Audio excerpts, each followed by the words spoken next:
Mes chers compatriotes, et oui, l'heure est grave. Oui, l'heure est grave car il est l'heure de passer à la critique de AEW Dynamite. Je sais, je voulais faire un truc épique, c'est de la merde. Ok, c'est bon, ça va.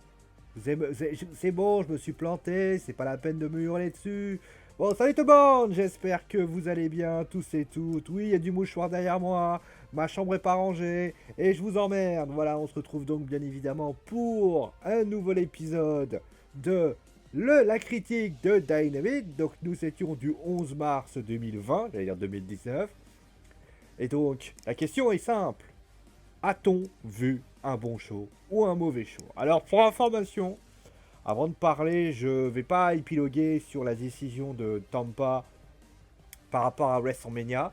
Vous avez ma vidéo qui a déjà été postée, donc je vous invite bien sûr à aller la voir. Moi, de mon point de vue, vous connaissez mon avis, je pense qu'il vaut mieux reporter WrestleMania. D'ailleurs, aujourd'hui, les clubs de football ont eu enfin, les championnats de football ont eu la plus belle bonne idée, puisque tous les championnats, en tout cas le Big Five, ont décidé de reporter leurs championnats respectifs.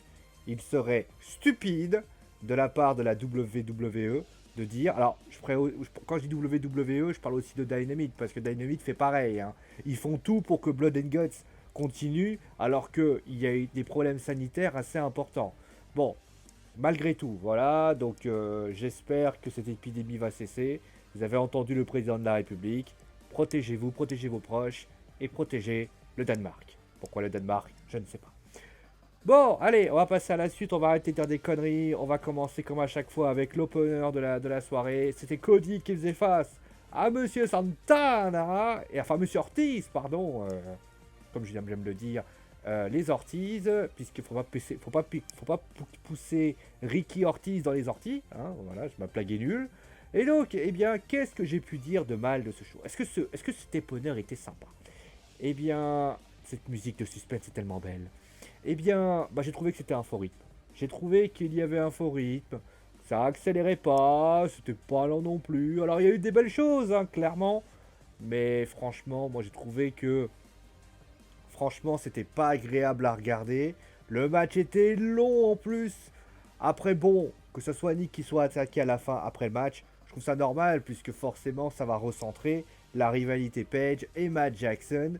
Il va y avoir un certain drama et ça c'est cool. On a eu ensuite un match féminin entre Crystal Lander et Hirakushida contre Beat Priestley et Nyla Rose. Alors déjà au niveau du résultat, c'était logique puisque je vous donne en mille, il fallait que Priestley s'en prenne à Nyla Rose en lui disant ça va, ça va, ça va. Voilà. Donc forcément, il fallait aussi que l'on protège Stalander. C'est pour ça d'ailleurs que Hirakushida s'est les pris de tomber et s'est servi comme un paillasson, puisque je rappelle pour information, le match, bah, principalement, ça a été un problème de tous les tag teams quasiment, hein, clairement, avec le problème de rythme. Ça accélère pas. Alors certes, il y a un peu de mieux en seconde période, mais clairement, t'as pas envie de te sentir concerné, ça s'envole pas très haut. Et clairement, c'est pas ce match-là qui va donner envie de suivre ce match. Ensuite, on a eu un six-man tag team match entre MJF et le Butch and Blade contre le Jurassic Express. Alors, est-ce qu'il va finir ou pas? Ah bon, laissez la misère se finir. Alors, vous savez que j'ai été extrêmement critique, j'ai même incendié le 8-man tag team match entre la team Rollins et il y avait donc les Street Profits et les Street Profits. Pardon, j'ai pas fini. Voilà, c'est bon. Les Street Profits et les Viking Riders. Et j'avais été littéralement. Bon, il y avait la pub, bien évidemment. Alors, la pub qui est pas mal quand même. Hein. La AEW, quand même, ils sont intelligents. Ils se disent quand même, les shows, les matchs, les gens ont envie de la regarder. Ils les font entre un des deux interludes. Alors, l'interlude est un peu long. Mais d'un côté, comme tu vas suivre la pub aux États-Unis, ça va. Mais en tout cas, moi, ce que j'ai trouvé intéressant dans ce. Enfin, ce que j'ai trouvé intéressant dans ça, c'est qu'il n'y avait rien d'intéressant. Voilà. Ce que j'ai trouvé intéressant, c'est qu'en réalité, si vous voulez faire un match par équipe et que vous voulez expliquer aux gens ce qu'il ne faut pas faire, et bah tout simplement, bah vous avez la possibilité de le faire en expliquant par A plus B ce qu'il n'y avait pas. C'est-à-dire que tu vois un Luchasaurus qui passe, on va dire, une dizaine de minutes à se traîner au sol parce qu'à un moment donné, il n'y arrive pas. Comme un certain, je crois, c'était Angelo Dawkins qui avait suivi la même chose. Il y avait manqué juste la pub au Montesford, où je sais pas, à un moment donné, ça intervenait, où Jungle Boy intervenait. C'était nul, c'était mauvais. La fin de match est bidon de chez bidon, c'est-à-dire que Jungle Boy, alors je veux bien que Jungle Boy, on veut bien faire une gimmick avec des petits gars un peu, voilà, un peu, excuse-moi de dire ça, puceau, mais enfin, Jungle Boy, il a pas la tête du puceau et aux dernières nouvelles, il ne comporte pas comme un puceau. Donc il faut arrêter de se comporter comme des débiles. Voilà, donc ça, c'est déjà, c'est la réalité. Malgré tout, j'ai trouvé que le fan match était mieux, mais franchement, c'était pour moi le plus mauvais match de la soirée. C'était pourri de chez pourri. Et franchement, si c'est ça l'idée qu'ils ont à la All Elite Wrestling, de copier la WWE, eh ben vous savez copier les choses bien, mais copiez pas les trucs pourrites parce que sincèrement c'est pas ça qu'il faut faire. Et donc on va passer, bah justement en parlant de copie, bah ça serait bien qu'ils copient justement les segments. Parce que je rappelle pour information que cette semaine on a eu deux excellents segments entre Rhea Ripley et d'ailleurs même Becky Lynch d'ailleurs. Becky Lynch a sorti un segment et le segment était parfait. Rhea Ripley a sorti un segment et le segment était parfait avec Charlotte. Charlotte a sorti un segment et le segment était parfait. Britt Baker arrive. Et comment dire ça, euh, t'as, on va dire, plein de bons segments où clairement il y a du talent. Et ben tu te dis, c'est quoi cette merde? Tu te dis, c'est quoi cette chose? Tu te dis, c'est quoi cette immondité?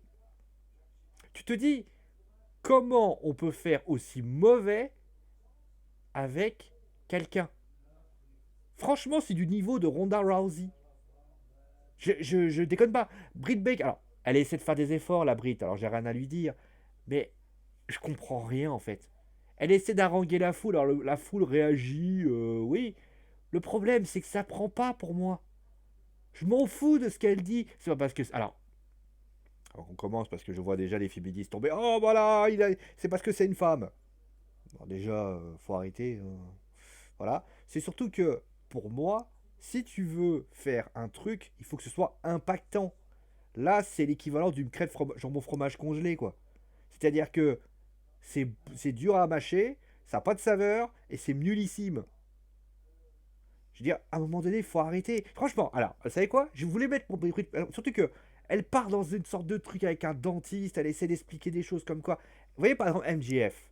MJF, quand il le fait, c'est cool. Parce que MJF, il a ça. Il a une gueule, on a envie de le tarter. MJF, t'as envie de lui mettre une patate dans sa gueule parce que le mec, il est insupportable. Et bah, Britt Baker devrait être pareil. Vous voulez franchement qu'on joue avec ça? Vous voulez vraiment qu'on soit dans une gimmick de dentiste, docteur et tout ce que tu veux? Oui, je fais des tours sur moi-même. Et ben, vous savez quoi? Vous n'avez pas cherché très très loin. Il y a une épidémie qui a lieu en ce moment. Une épidémie qui s'appelle le coronavirus. À la limite, sans rentrer dans le détail, tu vas pas commencer à dire, allez, faites que les vieux meurent. C'est pas ce que je veux. Mais vous pouvez jouer sur l'hygiène des Américains. Je rappelle pour information que l'hygiène des Américains, c'est pas non plus l'hygiène de la plus belle hygiène du monde, hein, pour information. Et à la limite, dire voilà que de toute façon, je toucherai pas une main à un moment donné, que à la limite, il y a des huis clos partout, joue dessus. Ah bah moi de toute façon, si vous avez des huis clos, au moins à la limite ça fera, au moins à la limite j'arrêterai d'avoir des microbes et de toute façon, vous quand je vous regarde, franchement, je vois des microbes partout et vous devriez limite. Et la limite elle prend du gel, elle en déjette comme ça aux gens pour s'amuser. Alors pas dans les yeux bien évidemment, mais ça ferait un truc. Eh ben non, qu'est-ce qu'elle fait? Elle te parle d'un dentiste. Parce que l'alcool est le dentiste. Qu'est-ce qu'on. Alors, après, je suis d'accord sur le principe. Ça peut peut-être être un peu choquant. Mais c'est comme ça que ça marche. Tu veux faire un docteur Britt Baker, tu parles de docteur. Docteur, docteur. À la limite, mets-lui un masque FFP2. À la limite, mais non. Oh putain. C'est là que je me dis quand même. Franchement, à la limite, Azuka, elle crie, ça me casse les couilles parce qu'elle hurle, ça me donne mal aux oreilles. Mais à la limite, il y a de l'expression, il y a de l'envie. Là, tu te fais chier. Voilà, clairement. Bon. Après, on a eu. Alors, heureusement que ça a relevé le niveau. Le Six-Man Tag Team match entre Joe et Janela, les Private Party contre les Death Triangle. Bah, j'ai envie de dire, bah voilà, c'est pas compliqué. On a eu pratiquement que des matchs par équipe depuis ce temps-là. Il y a encore un autre match juste après. Par équipe d'ailleurs. Je sais pas, ça a été, ça a été le show des Tag Team match. Je sais pas, ils se sont dit, oh, on va faire que des matchs par équipe. Et le truc, c'est que, voilà, il y a du oh my god, il y a de l'envie, il y a de la technique, il y a de la fly, il y a du spot. C'est ça qu'on veut. C'est compliqué de faire un match comme ça. Je demande pas la lune, sans déconner, je demande pas à ce que ça soit. Là, ça a dégainé dans tous les sens. Écoutez, voilà, merci. Meilleur match de la soirée. Merci à eux. Voilà, pas compliqué. Donc ensuite, le handbag d'Adam Page contre Edo Stillwell contre Chris Jericho et Sammy Guevara. Alors ah oui, pour ceux qui se demandent pourquoi je regarde là-bas, pour information, alors je sais pas si je vais pouvoir vous le montrer. Attendez, je vais vous montrer. Je vais essayer de vous le montrer. Voilà, donc vous voyez, je regarde là, d'accord, hein, je regarde là parce que il y a le texte en question. Hein. Commencez pas à me dire que je regarde, je vous ignore, hein, que je vous snob, même si pour moi vous êtes que des vils frequins. Je sais pas ce que ça veut dire. Bon, ah oui, j'ai pas bien la musique. Oh, tiens, la musique elle reprend. Tiens, allez. Donc après, pour ce main event, c'est pas mal. Franchement, c'est pas le meilleur tag team de la soirée, c'est clair. Mais il en est le deuxième. Mais après, tu te dis, en dessous, c'était de la merde. Enfin, c'était mauvais. Et il n'y en a qu'un seul qui était au-dessus. Ça aide pas vraiment à te faire ça. Mais sur le principe, ça va. Ça va, franchement, c'était sympa. Pour l'après-match, il n'y a que Adam Page et Matt Jackson qui m'a plu. Le reste ne m'a pas vraiment intéressé. Mais sinon, ouais, ça va, c'était bien. C'était bien et c'était sympa, c'était... Voilà, mais c'était irrégulier. Un petit peu ça le truc. Mais bon, c'était sympa, voilà. Bon, ensuite, la conclusion, c'est que, heureusement que Dynamite relève la situation au bout de 3 quarts de show. Parce que je peux vous garantir qu'avant, on faisait pas long feu. Hein. Et c'est incroyable de le dire, mais... Alors, c'est incroyable de le dire, mais... Comment ils ont réussi à perdre contre NXT encore? Là, clairement, c'était intelligent. Et tu vous l'êtes. Vous savez quoi qui est bien à NXT? Les 2 segments et le titre par équipe.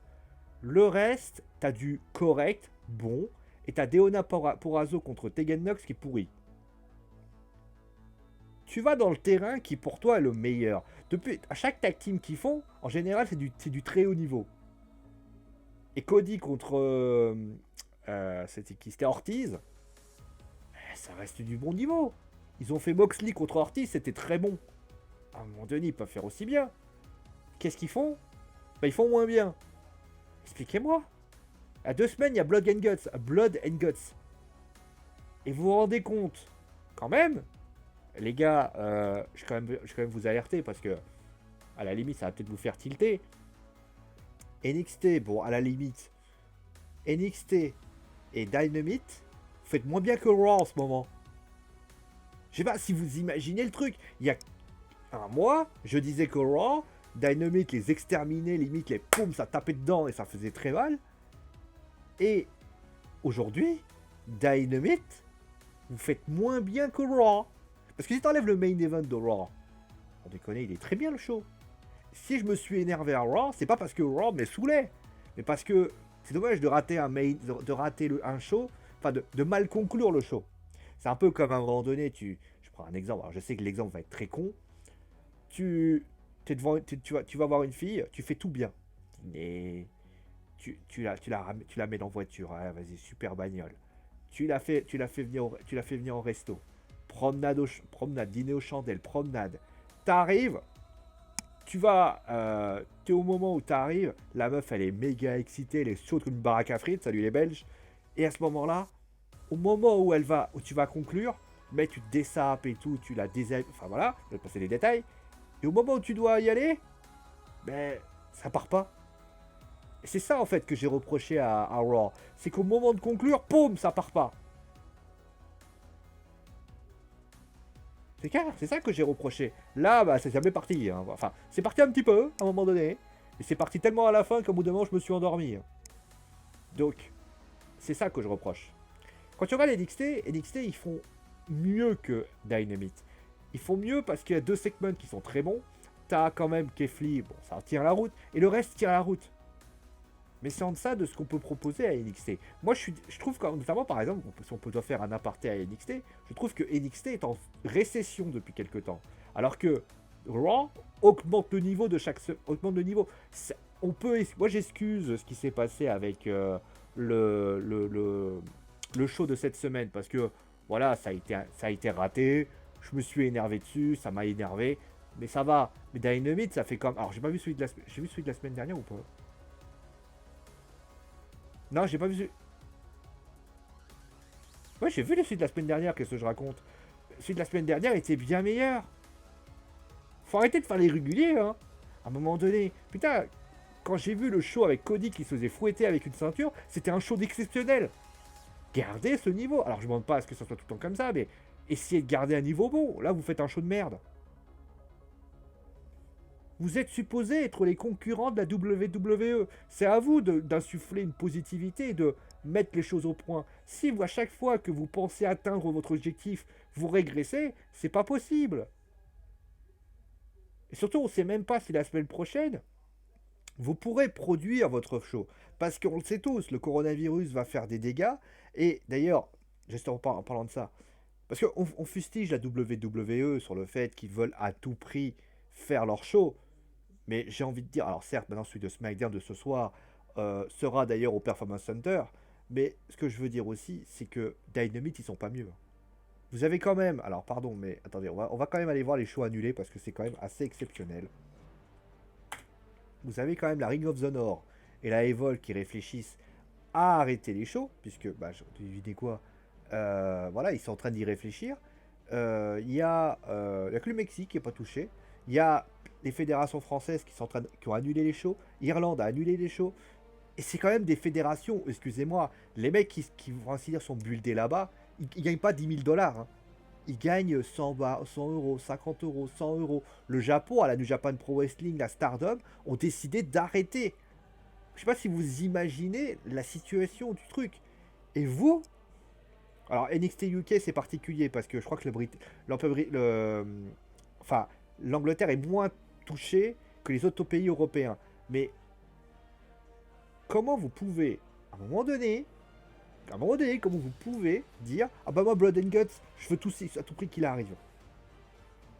Vous pensez pas qu'à un moment donné, ce que je dis là, je le dis pareil pour la WWE. Alors me faites pas de pro WWE. WrestleMania et Blood and Guts, même combat. Hein. Vous êtes des tarés les deux. Ok, il faut un show, je suis d'accord. Mais vous pensez réellement. D'ailleurs, la All Elite Wrestling a déjà prévu des mesures. Mais alors personne. Vous croyez vraiment que les gens vont se pointer? Ils vont excusez-moi de dire ça, mais John Moxley va rentrer dans le public avec la situation actuelle? Si jamais il y a un mec des Dynamite qui se fait contaminer par le coronavirus, on fait quoi? C'est la WWE avec un Angel Garza qui fait des bises à tout le monde. On fait quoi? Arrêtez les shows à un moment donné, ça suffit. Tout le monde, ça nous fait chier. Moi, premier, je peux pas. Ce week-end, il n'y a pas de match de foot. Bah, je suis désolé, c'est comme ça. La top 14 est arrêtée, le Grand Prix de Formule 1 de Melbourne est arrêté. Il n'y a pas de sport cette semaine, cette année. Enfin, cette semaine. C'est comme ça. Ça me fait chier, je vais regarder, je sais pas, je vais aller regarder, c'est rien du tout, d'ailleurs ce que je vais regarder. J'allais faire mon sport l'après-midi par contre, voilà, je vais faire mon sport l'après-midi. Je vais aller m'occuper, je vais aller faire les courses, parce qu'il va y avoir je sens que je sais pas pourquoi il va y avoir une émeute demain, parce que le président Macron il a rassuré personne, c'est normal d'un côté, hein, y a pas, la situation n'est pas rassurante du tout, mais d'un côté, réfléchissez un peu. Putain, merde. Ah, ça m'énerve parce que j'ai l'impression que les gens ne enfin que on est dans deux mondes différents. Enfin voilà. Merci à vous tous d'avoir suivi l'émission, portez-vous bien. Demain SmackDown. Je tiens à vous signaler d'ailleurs que vous avez vu hein, pour le moment, on fait vraiment les shows, on va dire un peu tardifs. Je précise bien évidemment qu'à partir de la semaine prochaine, je reprends le travail. Et si le coronavirus ne va pas contaminer, que je ne devienne pas un zombie, vous aurez les shows à partir de 23 h en vidéo, etc. etc. Allez, prenez soin de vous, amusez-vous bien et ciao tout le monde.